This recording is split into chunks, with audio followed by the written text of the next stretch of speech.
Which players are set to gain value at the NFL Combine? Theo Gremminger and Brett Whitefield for Fantasy Points. We are recording this on Monday ahead of the NFL Scouting Combine in Indianapolis. This is always a huge time of year for fantasy football managers. Brett, how excited are you about the Combine in general? Oh man, I'm pretty stoked, man, because I think there's an element where we just need to sit back and appreciate what's happening. I love these guys have worked so hard. They put in so much work to get their bodies to perform at this level. I like just sitting back and just taking it all in, just appreciating it for what it is. It's awesome. It's not a gladiator event, but it feels like it. All these guys they're basically shirtless, going out there running, being strong. It's awesome. It's man stuff, man. I love it. What? Why are you shaking your head? You're welcome.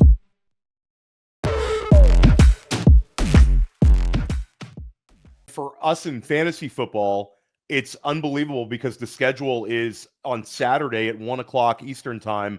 We get the quarterbacks, running backs, wide receivers all working out on the same day, essentially at the same time. It's awesome. Friday night, we get the tight ends. So for us, it's like a very consolidated day at the office. I know you're going to watch every single position, but fantasy football managers, Saturday is like a little mini holiday for us, craving football, craving these guys we get to see for our redraft leagues, for our dynasty leagues. Brett, we're going to start getting sort of big combine related news seemingly every day, even hour by hour as we get closer to the actual start time. Guys start doing things like checking in on Sunday. We have an idea who's going to compete. If somebody's going to be banged up at the combine, we find that out pretty quickly. But the big storyline right now, certainly for fantasy football and for NFL draft in general, is Sheuder Sanders is not going to be throwing at the combine. Now, as a preface, Sheuder Sanders has met with the top three teams already, but he is not going to throw at the combine. And you're getting some really big name people that do mock drafts, some big name NFL coverage people, very, very critical of this, saying things like he doesn't want to throw alongside other NFL draft prospects. The haters are out in full effect for Sheuder Sanders. Where are you at on this decision? Does it matter to you that he's throwing at the combine or not? It's funny to me that we treat it differently than we treated Bryce Young. Bryce Young was kind of like a consensus-y type QB1. Wasn't a lot of people pushing back on that, right? So when he decided not to throw, he didn't have many haters coming out. Sheuder is a very polarizing guy, and for whatever reason, that just means that we don't treat it the same way. For me, it's a bummer, man. I like to see guys go out and compete. I was critical of Bryce too. I'm a little critical of Sanders about it. At the end of the day, it's not a huge deal. We got 4 years of tape on Sanders. We don't need, him throwing next to, Will Howard and bazooka arm Cam Ward. That doesn't really matter to me. We know it's an inferior arm talent situation. So it is what it is. It doesn't really bother me that much. It's a little bit of a bummer. I think the people spending time hating on him, that's just the culture we live in, I guess. But that's also lame. Yeah, I mean, Deion Sanders is always a lightning rod. Sheuder's been a lightning rod type player for a lot of people out there. But for me, it's someone in the top 10. Most of the teams that are selecting a quarterback in the top 10 have sort of already made their decision on whether they like Sanders or not at this point. And then it comes down to, is there another quarterback that's in consideration with him? Talk about guys like Ward, talk about guys like Dart. Teams are going to maybe potentially value these guys differently this year. So for me, I think that, like you said, Sanders is like a Bo Nix type in terms of experience level. It matters far less for him than it will a number of other players at the combine. But yeah, people love to pile on Sheuder Sanders whenever possible. Let's talk about how the combine will affect you, Brett, because you are watching every single game, every single play that these players have taken part in. You have an extensive evaluation process, a very film-based evaluation process. Then we are going to get these verified numbers coming in athletically that you can finally trust. Not what a college is reporting, not what we're hearing about this guy, but what the NFL is measuring in Indianapolis.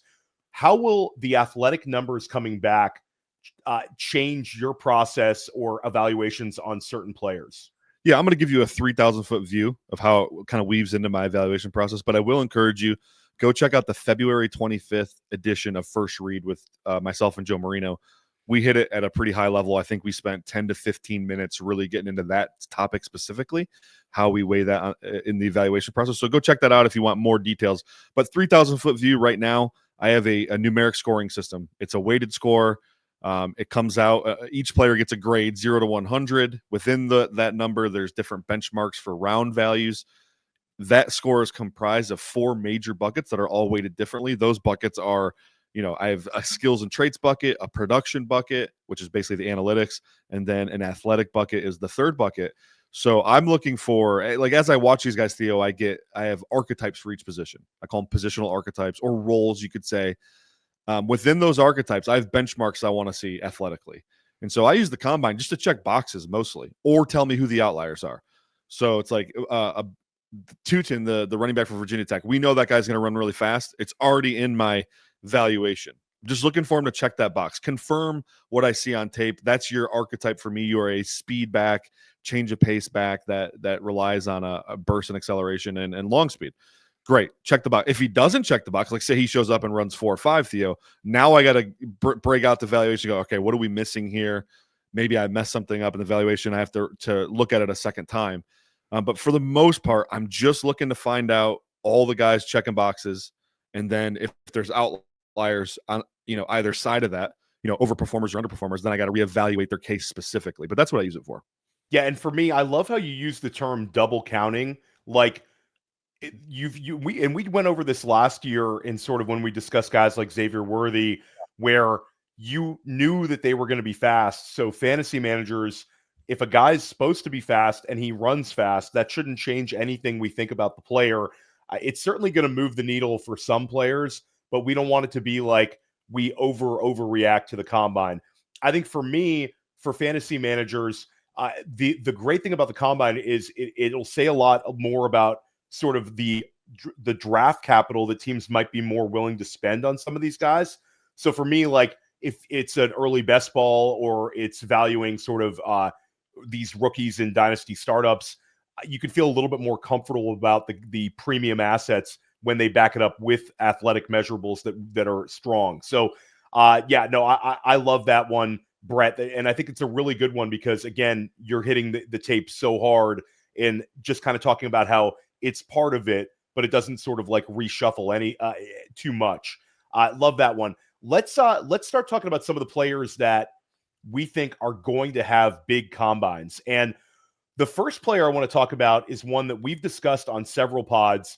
I know leading up to Mobile, we were both very excited about seeing Savion Williams perform, and he did not participate. That was disappointing, but we expect him to have a very, very big combine. This is a wide receiver with size, also was moved around the field a lot at TCU. Bruce Feldman's Freaks List guy. How do you expect Savion Williams to test? I think he tests like a freak, man. Freak List is a great way to describe him. You kind of buried the lead there a little bit too. You said a receiver with size. He's a giant dude. I mean, this guy might be bigger than Harold Fannin Jr. when it's all said and done. You know what I mean? Like 6'5", 230 plus. I mean, just an absolute unit, Megatron size, essentially. Now, whether he runs Megatron fast or not, I guess we'll find out. But that's some of the rumors are he is going to put up something in the 4.3s at that size. That's ridiculous. That'd be an insane speed score. And we know if you read Scott Barrett's article, Ryan Heath's article that just dropped about correlating what combine measurements, correlate to draft value. Well, 40 time is it almost correlates negatively, actually. The faster you run, it's almost like the lower the chances of you being a good NFL player, which is really funny to think about. It's kind of a brain melter, actually. But Savion, I think he's going to jump really well. You see that on the tape for sure. Good vert, good broad, should run really fast as well. I don't know that I'm buying into 4.3s, Theo, personally, even though that's the rumors. I think low 4.4s, though, are definitely on the table for him. Either way, I think we come away from the weekend thinking he's one of the most athletic dudes in the class. Low, but, this is why we have the speed scores. And if he's 235 and runs in the low 4.4s, that's insane. And Savion also, like you brought up, the vertical should be there. A lot of the lifting numbers that came out of TCU Guys don't really fudge those, Brett. It's kind of hard to fudge those when you're in a weight room surrounded by other players. Savion Williams' weight room numbers were also super, super high. And he's an interesting one where they lined him up in the Wildcat. They lined him up at running back, lined him up at wide receivers. He's a little bit older prospect, too. This is not a young wide receiver, but this guy could go nuts athletically. Talking about players who are going to gain value at the NFL scouting combine, Brett, we've been basically talking about Elijah Arroyo every time we talk to one another ever since Mobile. Actually, ever since about the first 15 minutes of the Senior Bowl practice, when we were both like, Elijah Arroyo is going absolutely nuts. Then we podcasted a million times since. Arroyo is my tight end 3 in what I believe to be an exceptionally good tight end group. How do you expect for Arroyo to perform athletically? Yeah, I kind of fully expect him to be the most athletic tight end at the combine. Now, there might be a guy I haven't really studied much yet that pops up. There's guys who overperform or have crazy performances that you haven't really heard of yet. But as far as the known commodities that we have, that top 7-8 tight end range that we really like, I think he's going to be the most athletic guy there by a mile. Some of the GPS data that I have access to says that he is the most athletic tight end by a lot. So that's exciting for me. Yeah, and what do you think when you're talking about Arroyo? Give people like an idea here. Is this a player that's going to run a 4 what in the 40? Like your guess, because when we watched him in Mobile, he moves differently. Like very, very explosive, very fluid athlete, has speed. Just how fast do we think, Brett? Yeah, I struggle with this because tight end, like even a really fast tight end might still be 4.5. You know what I mean? So I think he's in the 4.5s for sure. Chance he dips into the 4.4s, but I would say 4.5s. Luke Musgrave comes to mind from a few years ago where on tape he just looked like an athletic freak, a lot of injuries, but he only ran like 4.6. He did everything else really well. I think he jumped really high. So I think Arroyo is just an overall really good athlete. I think he's explosive.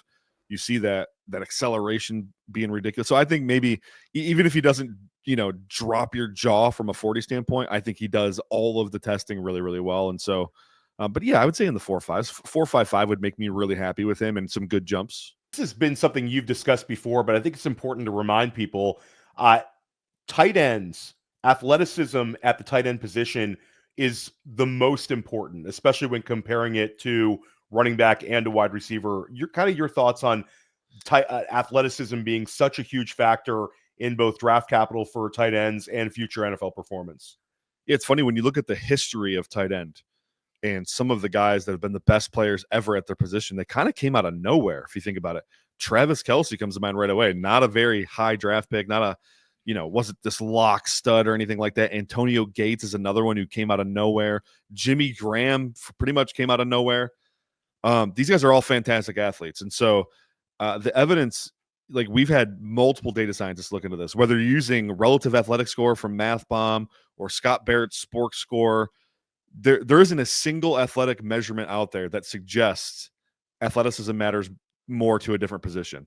I think if you go off RAS score, there's only been 2 tight ends in the modern era to have over 800 yards receiving that weren't an 80th percentile athlete or better.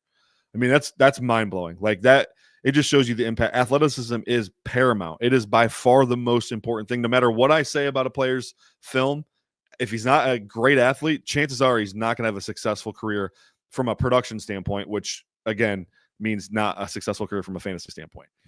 Yeah, and I think we just need anecdotal evidence for some fantasy managers out there. If we just look at the best fantasy scores at the position last year, Brock Bowers, Trey McBride, George Kittle, all overly athletic, sort of overgrown wide receiver type builds.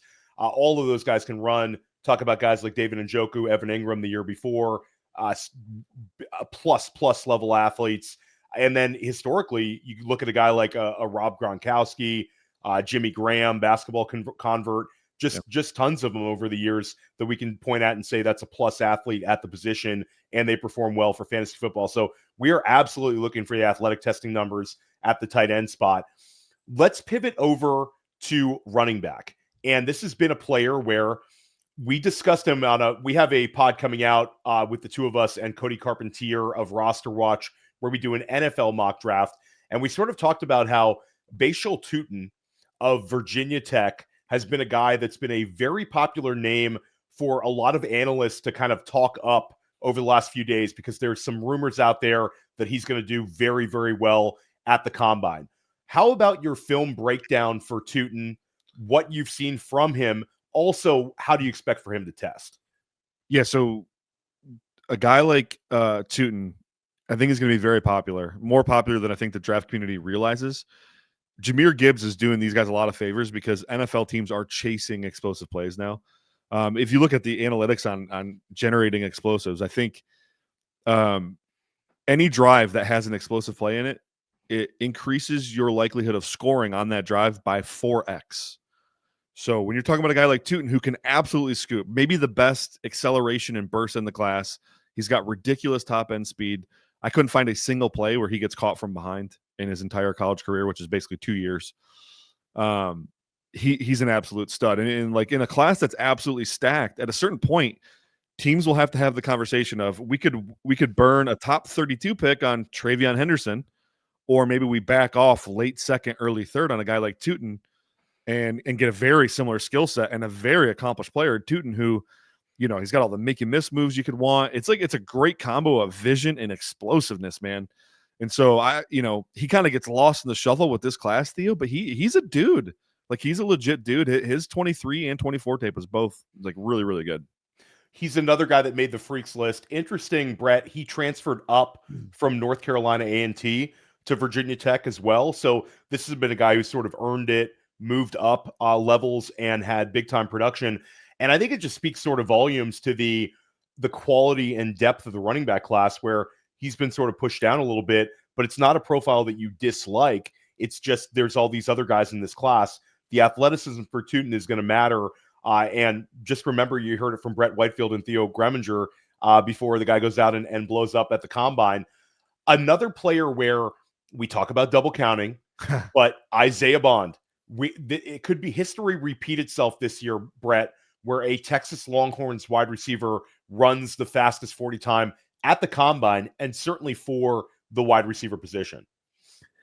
Yeah, Bond is, if I had to bet money on fastest 40 of the weekend among offensive players, it would be Bond for sure. Probably, going away too. Like he's really, like the tape says he's insanely fast. You've heard rumors about his training and stuff he's going to do there. I think he was a Feldman Freaks guy too, right? I think so. I'd have to double check that one. Yeah. And then I got some GPS data that also says he was the fastest receiver in college football this year. So, long story short, this dude's going to run really fast. I'm not going to double count it. My evaluation on Bond is done. I'm just hoping he checks boxes, and if so, great. But I'm not. He's not going to get elevated if he runs 4.25. Yeah, this is one there's one little voice or one little guy on my shoulder saying, "Don't pay attention to the 40. Don't pay attention to the 40. Don't pay attention to the 40." And then there's another one saying, "Theo, he ran a 4.25. Let's vault him up a little bit." But I agree with you. This is one. Isaiah Bond is going to be super, super fast. He's not. I don't think he's going to get Xavier Worthy. But when we look back at the Alabama wide receivers, there's been, and that's where Bond transferred to Texas from, like the Waddles, the Ruggs, the Jamison Williams. They're all super, super fast. Bond sort of in that super, super fast mold. But he's not a guy that either one of us have put into the top 5 wide receivers in our rankings. So just bear that in mind as well. Let's stay at wide receiver, because I'm in a big FFPC best ball invitational called the Hard Way with a couple of guys who've won overalls, very competitive draft. I drafted Tet McMillan, and this is single quarterback, not super flex. I drafted Tet McMillan as the second rookie off the board in the 4th round. I'm head over heels over his fantasy potential. I know you also have him as the number 1 wide receiver in this class. But Brett, you mentioning him as a guy you think is going to gain value at the combine is very, very exciting for me. Jed Fish said it's the best athlete he's ever coached. Wow, I have not heard that. That's nuts. And he prefaced it before, not to interrupt you, but he prefaced it with it's the way he factored in things like his processing speed, his anticipation, his quickness, and mentioned that the vertical's not that great, but everything else was like top notch for him. The vertical as in vertical leap? I can get the exact quote That's interesting. while you start talking about how you think he's going to do. Yeah, sometimes with the vert too, it's when a guy's that tall and long, it's hard to really get an estimate on the vert because he naturally reaches places other guys can't. But yeah, I think when I say he's going to gain value, here's what I mean by that. I think he's going to test as a really, really, really phenomenal athlete, and in a class where, I think there was a consensus he was wide receiver 1, but now you're seeing a lot of guys really on the Luther Burden bandwagon.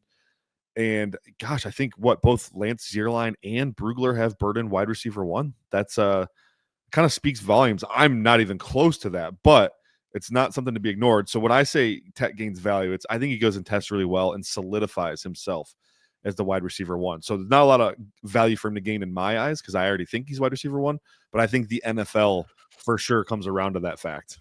Yeah, it's definitely one where we're rooting for it because I think from a fantasy perspective, McMillan is a player that can be a 150 target guy.